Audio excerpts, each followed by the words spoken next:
श्री हरि बोलो ग्रंथराज श्रीमद् भगवद गीता जी की जय। हम लेके आए हैं आपके लिए एक खास ऑफर। अधिक जानकारी के लिए बने रहे हमारे साथ। श्री परमात्मने नमः। गीता सुगीता कर्तव्या किमन्यः शास्त्र विस्तरः या स्वयं पद्मनाभस्य मुख पद्माद्विनीयः श्रिता। अथ ध्यानम्। शांताकारं भुजग शयनं पद्मनाभं सुरेशं विश्व आधारं गगन सदृशं मेघवर्णं शुभांगम। लक्ष्मीकांत कमल नयन योगिभिः ध्यान गम्यं वंदे विष्णु भव भयहरं सर्व लोकैकनाथम्। यं ब्रह्मा वरुणेन्द्र रुद्रमृतः स्तुन्वन्ति दिव्यैः स्तवैर्वेदैः सांग पद क्रमोपनिषदे गायन्ति यं सामगाः। ध्यान अवस्थित तद्गतेन मनसा पश्यन्ति यं योगिनो यस्यान्तं न विदुः सुर असुरगणा देवाय तस्मै नमः। वसुदेव सुतं देव कंस चाणूरमर्दनम् देवकी परमानंदम कृष्ण वंदे जगद्गुरुम। क्या आप जानते हैं कि सच्चा त्याग केवल कर्मों से नहीं बल्कि मन की स्थिति से जुड़ा है? आइए आज के श्लोक में इस गूढ़ सत्य को समझते हैं। पिछले श्लोक में हमने कर्मयोग और संन्यास के बीच के भेद को समझा। श्री कृष्ण ने बताया कि कर्मयोग संन्यास से श्रेष्ठ है क्योंकि यह जीवन में संतुलन लाता है। श्री कृष्ण कहते हैं, ज्ञेयः स नित्य सन्यासी यो न द्वेष्टि न कांक्षति निर्द्वन्द्वो ही महाबाहो सुखं बंधात् प्रमुच्यते। अर्थ, उसे सच्चा त्यागी माना जाता है जो न किसी से द्वेष करता है और न किसी वस्तु की आकांक्षा रखता है। ऐसा व्यक्ति द्वंद्वों से परे होकर सुखपूर्वक बंधनों से मुक्त हो जाता है। यह श्लोक समझाता है कि सच्चा त्याग बाहरी चीजों से नहीं बल्कि मन के भीतर के द्वंद्वों से मुक्त होने में है। ऐसा व्यक्ति ही जीवन में स्थायी शांति प्राप्त करता है। भगवद गीता अध्याय 5 श्लोक 3। कर्मयोग का महत्व। श्लोक 3। ज्ञेयः स नित्य सन्यासी यो न द्वेष्टि न कांक्षति निर्द्वन्द्वो ही महाबाहो सुखं बंधात् प्रमुच्यते। उच्चारण की विधि। ज्ञेयः स नित्य सन्यासी यह न द्वेष्टि न कांक्षति निर्द्वन्द्व ही महाबाहो सुखम बंधात् प्रमुच्यते। 3। महाबाहो अर्थात है अर्जुन, यह अर्थात जो पुरुष, न अर्थात न किसी से, द्वेष्टि अर्थात द्वेष करता है, और न अर्थात न किसी की, कांगति अर्थात आकांक्षा करता है, सह अर्थात वह कर्मयोगी, नित्य सन्यासी अर्थात सदा सन्यासी, ही ज्ञेय अर्थात समझने योग्य है, ही अर्थात क्योंकि, निर्द्वंद्व अर्थात रागद्वेषादि द्वंद्वों से रहित, पुरुष, सुखम अर्थात सुखपूर्वक, बंधात अर्थात संसार बंधन से, प्रमुच्यते अर्थात मुक्त हो जाता है। अर्थ, हे अर्जुन, जो पुरुष न किसी से द्वेष करता है और न किसी की आकांक्षा करता है, वह कर्मयोगी सदा सन्यासी ही समझने योग्य है, क्योंकि राग द्वेषादि द्वंद्वों से रहित पुरुष सुखपूर्वक संसार बंधन से मुक्त हो जाता है। 3। व्याख्या। महाबाहो, महाबाहो संबोधन के 2 अर्थ होते हैं, एक तो जिसकी भुजाएं बड़ी और बलवान हो अर्थात जो शूरवीर हो, और दूसरा जिसके मित्र तथा भाई बड़े पुरुष हों। अर्जुन के मित्र थे प्राणिमात्र के सुहृद भगवान श्री कृष्ण और भाई थे अजातशत्रु धर्मराज युधिष्ठिर। इसलिए यह संबोधन देकर भगवान अर्जुन से मानो यह कह रहे हैं कि कर्मयोग के अनुसार सबकी सेवा करने का बल तुम्हारे में है, अतः तुम सुगमता से कर्मयोग का पालन कर सकते हो। यो न द्वेष्टि, कर्मयोगी वह होता है जो किसी भी प्राणी, पदार्थ, परिस्थिति, सिद्धांत आदि से द्वेष नहीं करता। कर्मयोगी का काम है सबकी सेवा करना, सबको सुख पहुंचाना। यदि उसका किसी के भी साथ किंचन मात्र भी द्वेष होगा तो उसके द्वारा कर्मयोग का आचरण सांगोपांग नहीं हो सकेगा। अतः जिससे कुछ भी द्वेष हो, उसकी सेवा कर्मयोगी को सर्वप्रथम करनी चाहिए। सबसे पहले न द्वेष्टि पद देने का तात्पर्य यह है कि जो किसी को भी बुरा समझता है और किसी का भी बुरा चाहता है, वह कर्मयोग के तत्व को समझ ही नहीं सकता। मार्मिक बात। व्याख्या। महाबाहो, महाबाहो संबोधन के दो अर्थ होते हैं, एक तो जिसकी भुजाएं बड़ी और बलवान हो अर्थात जो शूरवीर हो, और दूसरा जिसके मित्र तथा भाई बड़े पुरुष हों। अर्जुन के मित्र थे प्राणिमात्र के सुहृद भगवान श्री कृष्ण और भाई थे अजातशत्रु धर्मराज युधिष्ठिर। इसलिए यह संबोधन देकर भगवान अर्जुन से मानो यह कह रहे हैं कि कर्मयोग के अनुसार सबकी सेवा करने का बल तुम्हारे में है, अतः तुम सुगमता से कर्मयोग का पालन कर सकते हो। यो न द्वेष्टि, कर्मयोगी वह होता है जो किसी भी प्राणी, पदार्थ, परिस्थिति, सिद्धांत आदि से द्वेष नहीं करता। कर्मयोगी का काम है सबकी सेवा करना, सबको सुख पहुंचाना। यदि उसका किसी के भी साथ किंचन मात्र भी द्वेष होगा तो उसके द्वारा कर्मयोग का आचरण सांगोपांग नहीं हो सकेगा। अतः जिससे कुछ भी द्वेष हो उसकी सेवा कर्मयोगी को सर्वप्रथम करनी चाहिए। सबसे पहले न द्वेष्टि पद देने का तात्पर्य यह है कि जो किसी को भी बुरा समझता है और किसी का भी बुरा चाहता है वह कर्मयोग के तत्व को समझ ही नहीं सकता। मार्मिक बात, प्राणिमात्र के हित के उद्देश्य से कर्मयोगी के लिए बुराई का त्याग करना जितना आवश्यक है उतना भलाई करना आवश्यक नहीं है। भलाई करने से केवल समाज का हित होता है, परंतु बुराई रहित होने से विश्व मात्र का हित होता है। कारण यह है कि भलाई करने में सीमित क्रियाओं और पदार्थों की प्रधानता रहती है, परंतु बुराई रहित होने में भीतर का असीम भाव प्रधान रहता है। यदि भीतर से बुरा भाव दूर न हुआ हो और बाहर से भलाई करें तो इससे अभिमान पैदा होगा जो आसुरी संपत्ति का मूल है। भलाई करने का अभिमान तभी पैदा होता है जब भीतर कुछ न कुछ बुराई हो। जहां अपूर्णता, कमी होती है वहीं अभिमान पैदा होता है, परंतु जहां पूर्णता है वहां अभिमान का प्रश्न ही पैदा नहीं होता। गहराई से देखा जाए तो नाशवान वस्तुओं की सहायता के बिना भलाई नहीं की जा सकती। जिन वस्तुओं से हम भलाई करते हैं वे वस्तुएं हमारी हैं ही नहीं, प्रत्युत उन्हीं की हैं जिनकी हम भलाई करते हैं। फिर भी यदि भलाई का अभिमान होता है तो यह नाशवान का संग है। जब तक नाशवान का संग है तब तक योग की सिद्धि नहीं होती। मैंने भलाई किया अभिमान बुराई से भी अधिक भयंकर है, क्योंकि यह भाव मैंपन में बैठ जाता है। कर्म और फल तो मिट जाते हैं, पर जब तक मैंपन रहता है तब तक मैंपन में बैठा हुआ भलाई का अभिमान नहीं मिटता। दूसरी बात, बुराई को तो हम बुराई रूप से जानते ही हैं, पर भलाई को बुराई रूप से नहीं जानते। इसलिए भलाई के अभिमान का त्याग करना बहुत कठिन है। जैसे लोहे की हथकड़ी का तो त्याग कर सकते हैं, पर सोने की हथकड़ी का त्याग नहीं कर सकते, क्योंकि वह गहना रूप से दिखती है। इसलिए बुराई रहित होकर ही भलाई करनी चाहिए। वास्तव में बुराई का त्याग होने पर विश्व मात्र की भलाई अपने आप होती है, करनी नहीं पड़ती। इसलिए बुराई रहित महापुरुष अगर हिमालय की एकांत गुफा में भी बैठा हो तो भी उसके द्वारा विश्व का बहुत हित होता है। न कांक्षति, कर्मयोग में कामना का त्याग मुख्य है। कर्मयोगी किसी भी प्राणी, पदार्थ, परिस्थिति आदि की कामना नहीं करता। कामना त्याग और परहित में परस्पर घनिष्ठ संबंध है। निष्काम होने के लिए दूसरे का हित करना आवश्यक है। दूसरे का हित करने से कामना के त्याग का बल आता है।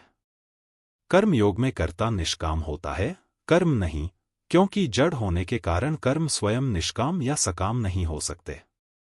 कर्म कर्ता के अधीन होते हैं, इसलिए कर्मों की अभिव्यक्ति कर्ता से ही होती है। निष्काम कर्ता के द्वारा ही निष्काम कर्म होते हैं, जिसे कर्मयोग कहते हैं। अतः चाहे कर्मयोग कहें या निष्काम कर्म, दोनों का अर्थ एक ही होता है। सकाम कर्मयोग होता ही नहीं।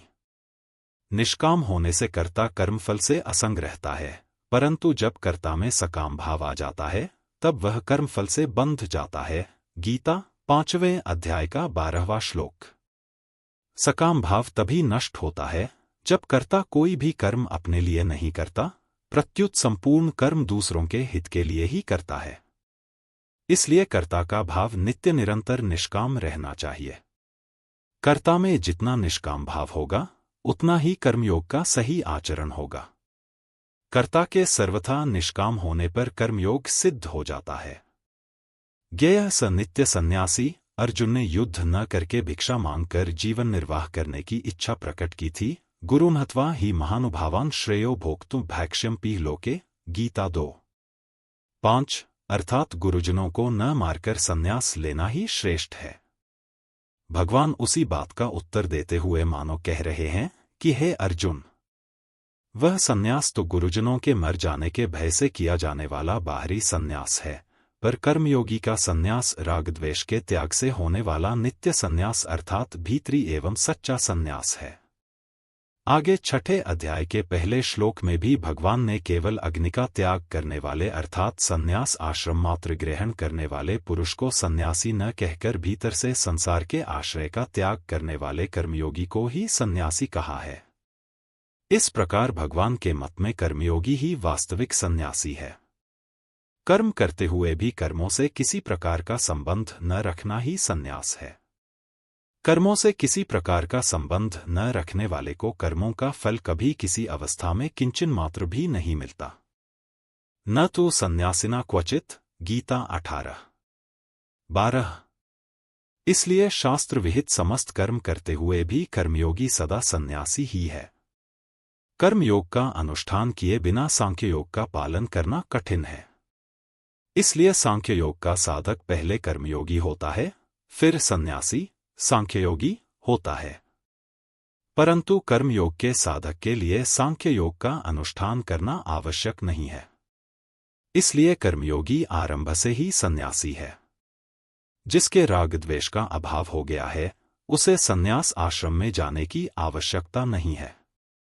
कोई भी व्यक्ति, वस्तु, शरीर, इंद्रिया, मन, बुद्धि आदि अपनी नहीं है और अपने लिए भी नहीं है, ऐसा निश्चय होने के बाद रागद्वेष मिटकर ऐसा ही यथार्थ अनुभव हो जाता है। फिर व्यवहार में संसार से संबंध दिखने पर भी भीतर से रागद्वेष न रहने से संबंध होता ही नहीं। यही नित्य संन्यास है। लौकिक अथवा पारलौकिक प्रत्येक कार्य करते समय कर्मयोगी का संसार से सर्वथा संन्यास रहता है, इसलिए वह नित्य सन्यासी ही समझने योग्य है। संसार से संबंध विच्छेद अर्थात लिप्तता का अभाव ही संन्यास है और कर्मयोगी में रागद्वेष न रहने से संसार से लिप्तता रहती ही नहीं। अतः कर्मयोगी नित्य सन्यासी है। निर्द्वंद्वो ही सुखं बंधात् प्रमुच्यते। साधना के आरंभ में साधक के अंतःकरण में द्वंद्व रहता है। गीता में आए कर्म बंधन प्रहास्यसि 2:39। त्रायते महतो भयात् 2:40। जहाती उभे सुकृत दुष्कृते 2:50। मोक्ष से शुभात् 4:16-9। 1 वृजिन संतरिष्यसि 4:36। नाप्नुवन्ति दुःखालयं शाश्वतम् 8:15। शुभाशुभ फ्लैरेवं मोक्ष से कर्म बंधनाय 9:28। मृत्यु संसार सागरात समुद्धरता भवामि 12:7। आदि पद यहां आए बंधात प्रमुच्यते पदों के ही पर्यायवाची हैं। सत्संग, स्वाध्याय, विचार आदि करने से वह परमात्म प्राप्ति को अपना ध्येय तो मान लेता है, पर उसके अपने कहलाने वाले मन, इंद्रियों आदि की रुचि स्वाभाविक ही भोग भोगने तथा संग्रह करने में रहती है। इसलिए साधक कभी परमात्म तत्व को प्राप्त करना चाहता है और कभी भोग एवं संग्रह को। उसे जैसा संग मिलता है, उसी के अनुसार उसके भावों में परिवर्तन होता रहता है। ऐसा होने पर भी वह भोगों को शांति से नहीं भोग सकता, क्योंकि सत्संग आदि के संस्कार उसके अंतःकरण में वैराग्य, भोगों से अरुचि पैदा करते रहते हैं। इस प्रकार साधक के अंतःकरण में द्वंद्व, भोग भोगूं या साधन करूं, चलता रहता है। इस द्वंद्व पर ही अहंभाव टिका हुआ है।